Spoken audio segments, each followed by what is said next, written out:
आपकी डिमांड पर तैयार है wheat mocha cake which is totally refined sugar free.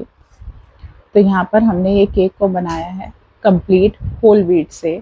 इसके अंदर जरा सा भी मैदा का यूज़ नहीं किया है, ना ही इसके अंदर हमने चीनी को ऐड किया है। एक बार इसका टेक्सचर देख लो, फिर आपको इसके आगे का प्रोसेस बताती हूँ। Welcome back to our channel Kanika cooking class. Channel पर न्यू हो तो चैनल को सब्सक्राइब कर दो, जिससे आपको और भी रेसिपीज़ के नोटिफिकेशंस मिल पाए। और अगर आप फेसबुक और इंस्टाग्राम पर हो तो यहाँ पर भी हमें फॉलो कर दो, जिससे आपको डेली रेसिपीज़ के नोटिफिकेशंस मिल पाए। तो यूट्यूब और फेसबुक पर डेली ही रेसिपीज़ अपलोड होती है और उनकी इन्फॉर्मेशन आपको मिल जाएगी इंस्टाग्राम पर भी। तो प्लीज़ फॉलो कर लो, जिससे आप कोई भी एगलेस बेकिंग या कुकिंग को मिस ना कर पाओ। परफेक्ट टेक्सचर के साथ और सुपर सॉफ्ट हमने होल व्हीट का केक बनाया है। सी द सॉफ्टनेस, ये बनाते ही मेरे घर में तो फिनिश हो गया बिल्कुल ही। तो हेल्दी केक है ये टोटली। इसके अंदर कुछ ही इंग्रेडिएंट्स हमने यूज किए हैं। तो चलिए स्टार्ट करते हैं यहाँ पर बनाना।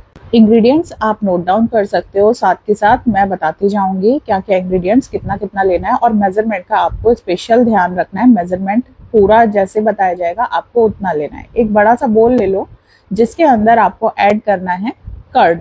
ये नॉर्मल रेगुलर दही होना चाहिए, खट्टा नहीं, नॉर्मल होना चाहिए। ये जाएगा आपका 65 ग्राम्स। एग्जैक्ट वेइंग स्केल के थ्रू आप इसे मेजर करोगे और ऐड करोगे। यहाँ पर मैंने लिया है मिल्क 185 ml। मिल्क जो जाएगा वो भी रूम टेम्परेचर का होना चाहिए। यहाँ पर हम ऐड कर रहे हैं विनेगर, 1 टेबल स्पून विनेगर। अब आपको साथ में लेना है यहाँ पर ऑयल। ऑयल जाएगा यहाँ पर 82 ml। 82 ml अनफ्लेवर्ड ऑयल लेना होता है जब भी हम बेकिंग कुकिंग करते हैं। अगर आप मेरी रेगुलर वीडियोस को देखते हो तो आपको पता होगा यहाँ पर हमें अनफ्लेवर्ड ऑयल ही लेना होता है, अदरवाइज जो ऑयल है वो डोमिनेट करेगा आपके केक को। यहाँ पर मैंने ऐड किया है 1 TSP इंस्टेंट कॉफ़ी पाउडर। तो अगर आप यहाँ पर नॉर्मल लेते हो कॉफ़ी, जैसे नेस्कैफे का हो गया, तो आप यहाँ पर 2 TSP ऐड कर सकते हो। और मैं स्ट्रॉन्ग फ्लेवर लेती हूँ, इसलिए मैंने यहाँ पर सिर्फ 1 TSP ऐड किया। अब हम यहाँ पर ऐड कर रहे हैं जैगरी पाउडर। आपको जैगरी पाउडर ही लेना है, जैगरी नहीं यहाँ पर ऐड करनी है। ये जाएगा आपका 115 grams. 115 grams jaggery powder add होगा और इसको आपको अच्छे से मिक्स कर लेना है। यहाँ पर मैं बैलून विस्क की हेल्प से मिक्स कर रही हूँ, क्योंकि जो जैगरी पाउडर है ना, उसके ग्रेनुअल्स हैं, उसे हमें मिक्स करना है, मेल्ट करना है, टोटली डिसॉल्व हो जाए वो हमारे लिक्विड के अंदर। तो सारे इंग्रेडिएंट्स पहली बात आपको रूम टेम्परेचर पर लेने हैं। जब भी आप इस केक को बनाओगे तो हमेशा याद रखना, कॉफी को आप फ्लोर के अंदर ऐड नहीं करोगे, लिक्विड पार्ट में ही ऐड करना है, जिससे वो डिसॉल्व हो जाए। यहाँ पर मैंने इसको रख दिया है। तो अब देखो यहाँ पर मैं ऐड कर रही हूँ चॉकलेट फ्लेवर।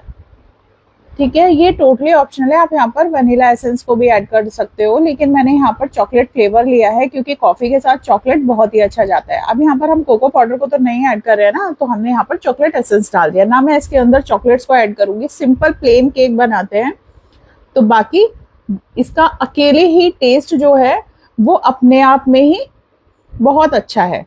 तो अब देखो यहाँ पर जब हमने यहाँ पर एसेंस मिलाया है, इसको मिक्स कर लिया है। आप किसी भी ब्रांड का ले सकते हो, पर टेस्ट में अच्छा हो एसेंस। तो यहाँ पर इसको हम मिक्स कर लेंगे बहुत ही अच्छे से।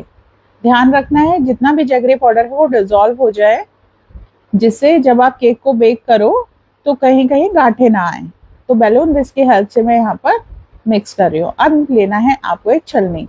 इस तरीके का आप कोई भी सिफ्टर ले सकते हो। इसमें हमें छानना है व्हीट फ्लावर। मैंने व्हीट फ्लावर को ऑलरेडी 2 टाइम्स पहले ही छान लिया था, तो यहाँ पर मैं आपको एक बार छान के दिखा रही हूँ। आपको इसे कम से कम व्हीट फ्लावर को 3 से 4 बार छानना है, जिससे आपका जो केक है वो डेंस ना हो। व्हीट फ्लावर के जो केक होते हैं वो डेंस हो जाते हैं, उससे बचने के लिए हमें 2 से 3 बार उसे अच्छे से छानना होता है। अब साथ ही में मैंने यहाँ पर ऐड किया है बेकिंग सोडा 1 TSP।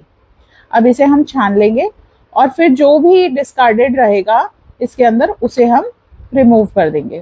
तो 2 बार छानने के बाद भी देखो ये निकला है, तो इसको आपको डिस्कार्ड कर देना है। अब आप फिर से इसे मिक्स करोगे, लाइट हैंड से मिक्स करना है, ओवर बीटिंग फिर नहीं करनी है। कभी भी आप केक का बैटर बना रहे हो, ओवर बीटिंग कभी नहीं करनी है। हमेशा उसे लाइट हैंड से ग्रेजुअली ही मिक्स करना है, जिससे आपका बैटर जो है वो चुई होने से बच जाए। ओवर बीटिंग बहुत ही खतरनाक होती है बेकिंग के लिए। तो इसलिए हमेशा ग्रेजुअली लाइट हैंड से ही हमें मिक्स करना है। अब देखो यहाँ पर मैं स्पैचुला का यूज नहीं कर रही हूँ, मैं यहाँ पर सिर्फ बैलून विस्क को यूज कर रही हूँ, क्योंकि मुझे जितने भी उसके अंदर लम्स भी होंगे ना उन्हें बस्ट करना है। होल व्हीट के लिए बना रहे हैं तो यहाँ पर इससे बेस्ट कुछ नहीं है। तो जो बैटर की कंसिस्टेंसी रहेगी वो यही रहेगी। आपको ऐसा नहीं लगना चाहिए बैटर पतला है, बैटर बिल्कुल परफेक्ट है। एग्जैक्ट जैसे जैसे मैंने मेजरमेंट बताए हैं आपको बिल्कुल वैसे ही लेने हैं, ऊपर नीचे कुछ नहीं करना। जैसा टेक्सचर मैंने दिखाया था बिल्कुल वैसा ही आप केक इजीली बना पाओगे। तो चलो अब इसको हम बैटर को साइड कर देते हैं और टिन में पोर कर देते हैं। इन द मीन टाइम आपको अपने ओवन को प्रीहीट करने के लिए रख देना है 180 डिग्री पर 10 मिनट्स के लिए। यहाँ पर टिन साइज जो मैंने लिया है वो 7x7 का है, स्क्वायर टिन लिया है मैंने। अगर आपके पास ये टिन नहीं है तो आप 8 इंच का जो राउंड टिन होता है वो यूज कर सकते हो। तो इस बैटर को हम कंप्लीटली पोर कर देंगे। अब देखो मैंने नीचे यहाँ पर पार्चमेंट पेपर अरेंज किया हुआ है। पार्चमेंट पेपर बेकिंग के लिए जरूरी होता है, उसको लगाना चाहिए। तो मैंने ऑलरेडी यहाँ पर अरेंज कर दिया है। एल्युमिनियम टिन है ये मेरा 7x7 का। तो इसके अंदर सारा बैटर हमने पोर कर दिया है। अब चाहो तो आप इसके ऊपर चोको चिप्स अरेंज कर सकते हो, चाहो तो इसके अंदर बहुत सारे वॉलनट्स ऐड कर सकते हो, और चाहो तो आप इसके ऊपर मेरी तरह आमंड फ्लेक्स ऐड कर सकते हो। मैं यहाँ पर आमंड फ्लेक्स को ऐड कर रही हूँ, तो इसके साथ भी इसका टेस्ट बहुत अच्छा आता है। पिकन्स भी बहुत अच्छे जाएंगे, आप चाहो तो पिकन्स भी ऐड कर सकते हो इसके साथ। तो इसको सिर्फ ऐसे ही स्प्रिंकल कर देंगे। और ट्रस्ट मी, जैसा मैंने आपको इनिशियली दिखाया था, केक में आपके बैटर में ये सिंक होंगे ही नहीं। जिस तरीके से मैंने आपको प्रोसेस बताया उस तरीके से आप फॉलो करोगे तो ये बिल्कुल भी सिंक नहीं होंगे। तो अब इसे ले जाते हैं हम अपने ओवन की तरफ जो ऑलरेडी प्रीहीट हो चुका है, और इसके अंदर अब हम प्लेस कर देंगे अपने केक टिन को। बहुत केयरफुली आपको अपने ओवन में अरेंज करना है। अगर आप माइक्रोवेव कन्वेक्शन को भी ले रहे हो तो 180 डिग्री पर प्रीहीट करोगे। इसे हम कढ़ाई में या फिर कुकर में भी बना सकते हैं इजीली। तो इस केक के लिए जो कढ़ाई और कुकर का टाइम टेम्परेचर रहेगा वो भी 45 मिनट्स रहेगा। और बाकी देखो मैं आपको ओटीजी ओवन की सेटिंग को गाइड कर देती हूँ। आपको मिडिल रैक पर बेकिंग करनी है, अपर रैक पर और लोअर रैक पर बेकिंग नहीं करनी है। बिल्कुल मिडिल रैक पर ही आपको बेकिंग करनी है। अब आपको एक बार टाइम टेम्परेचर बता देती हूँ। बोथ रॉड ऑन रखना है आपको। 180 डिग्री पर मेरा टाइमर सेट है और इसे मैं 42 to 45 मिनट्स के लिए रखूंगी। अभी मैं इनिशियली 42 मिनट्स के लिए रख रही हूँ। और उसके बाद आपको क्या करना है, इसे निकालना है आफ्टर 40 मिनट्स। टूथपिक सेंटर में इंसर्ट करके चेक करना है। अगर आपका बैटर उस पर लगा आता है टूथपिक पर तो आपका केक जो है वो बेक नहीं हुआ है, कुछ और मिनट आपको बेक करना पड़ेगा। अगर आपकी टूथपिक जो है वो क्लीन निकल आती है, that means your cake is completely baked. उसको आप टिन को बाहर रिमूव करोगे आफ्टर बेकिंग।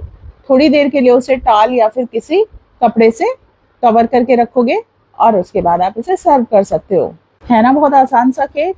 बस आपको एग्जैक्ट मेजरमेंट फॉलो करनी है। मैं रेसिपीज आपके लिए डेली लेकर आती हूँ, आप प्लीज उन्हें नोट डाउन कर लीजिए। जैसा भी प्रोसेस रहेगा आप फॉलो करना। कोई भी क्वेरी रहती है ना, आपको कुछ समझ नहीं आ रहा तो आप मुझे कमेंट सेक्शन में अपनी क्वेरी को ड्रॉप कर सकते हो। मैं पूरी कोशिश करूंगी आप सभी का रिप्लाई करने की। तो यहाँ पर केक हमारा बेक हो रहा है। इसने देखो हाइट भी ले ली है यहाँ पर। अब इस अमेजिंग सी रेसिपी के लिए एक लाइक, कमेंट और शेयर तो बनता है। इस वीडियो को कहाँ से देख रहे हैं वो आप मुझे जरूर बताना, जिससे मुझे पता रहे कि मेरे व्यूअर्स कहाँ कहाँ से मुझे देख रहे हैं। और कमेंट सेक्शन में अपनी सिटी का नाम जरूर मेंशन करना। नेक्स्ट रेसिपी आपको कौन सी चाहिए वो आप मुझे कमेंट सेक्शन में ड्रॉप कर देना। मैं कोशिश करूंगी कि आपके लिए वो नेक्स्ट रेसिपी लेकर आऊं। अब आप बिना ही किसी गिल्ट के इस रेसिपी को बनाओ और अपने फैमिली एंड फ्रेंड्स के साथ शेयर करो। कभी भी बच्चों को लंच में भी देना हो ना तो भी आप बिना किसी गिल्ट के इसे दे सकते हो। आप चाहो तो इसमें कॉफी को स्किप कर सकते हो और नॉर्मल ऐसे ही बना सकते हो। तो यहाँ पर केक मेरा कंप्लीटली बेक हो चुका है, रूम टेम्परेचर पर आ गया है। अब हम इसे डिमोल्ड कर लेते हैं। देखो कितने प्यार से इजीली क्लीन हो चुका है ये। अब हम साइड से इसके पार्चमेंट पेपर को रिमूव करते हैं और इसे आपको नाइफ से कट करके दिखाती हूँ। कितना सुपर सॉफ्ट और कितना डिलीशियस हमारा ये केक बना है। अगर मैं आपको थोड़े से सब्स्टिट्यूट बता देती हूँ, अगर किसी को जैगरी पाउडर को रिप्लेस करना है तो वो यहाँ पर कोकोनट शुगर से कर सकता है इन सेम अमाउंट, या फिर आप ब्राउन शुगर से कर सकते हो। कर्ड का इसमें कोई रिप्लेसमेंट नहीं है, कर्ड आपको ऐड करना पड़ेगा क्योंकि यहाँ पर हम होल व्हीट फ्लोर को ले रहे हैं। ऑयल की जगह आप बटर को यूज कर सकते हो in same amount. Room temperature पर आपका बटर होना चाहिए। जब आप बटर को ऐड करोगे तो उसमें से आप पिंच ऑफ सॉल्ट को रिमूव कर दोगे क्योंकि ऑलरेडी बटर के अंदर सॉल्ट होता है। तो यहाँ पर वनीला एसेंस और चॉकलेट एक्सट्रैक्ट कुछ भी आप ऐड कर सकते हो, दोनों में से जो भी आपके पास इजीली अवेलेबल हो आप वो चीज़ को ऐड कर सकते हो। वनीला एसेंस है तो वनीला एसेंस के साथ भी ये बहुत ही अच्छा बनेगा। तो चलिए अब इस वीडियो को एंड करते हैं और कल मिलते हैं न्यू रेसिपी के साथ। Till then bye.